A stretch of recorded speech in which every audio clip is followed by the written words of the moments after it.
À tous, Mohamed Sissoko, on est vendredi 19.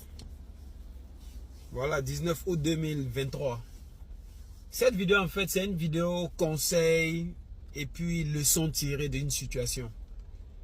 En tant qu'aventurier, pendant que tu étais en Afrique, on a mis dans ta tête que construire une maison, c'est l'arrivée.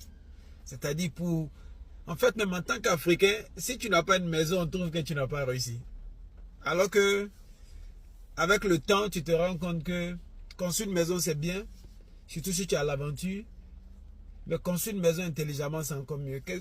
Je m'explique. La majorité des personnes, souvent, qui construisent leur première maison, une très grande majorité fait une erreur. Moi-même, j'ai fait cette erreur. C'est de construire ta propre maison. Ça, c'est une erreur. Donc, si tu penses à construire ta première maison, que tu sois aventurier ou pas, ta première maison, il faut toujours construire une maison de location. Ok? Il faut toujours construire une maison qui te rapporte de l'argent pendant qu'elle est construite, même si toi-même tu vas habiter là.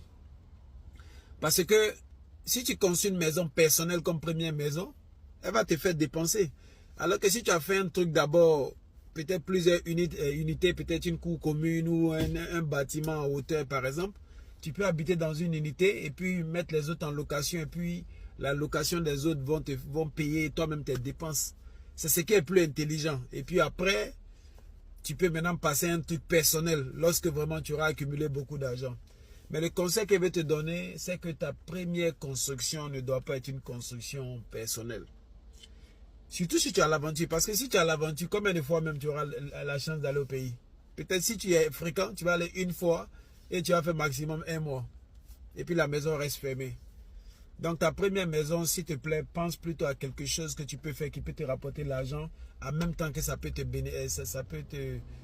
bénéfique pour toi. C'est-à-dire tu peux créer un étage, toi-même tu as un appartement là-bas comme tu veux, voilà, et puis le reste crée de l'argent. Donc il ne faut pas faire l'erreur de construire un truc personnel d'abord. Maintenant, le deuxième truc que je voulais aussi avancer, c'est que il y a quelque chose que nous faisons, nous qui sommes dans l'aventure.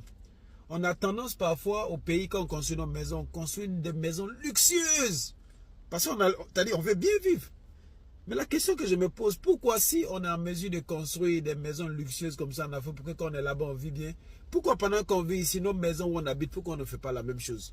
Ou bien pourquoi est-ce qu'on ne vit pas dans le confort qu'on aimerait avoir quand on est en Afrique? Alors que ce dont tu dois te rappeler, quand tu es aventurier, sur 90% des cas, tu vas faire la majeure partie de ta vie dans ton pays d'aventure que dans ton pays.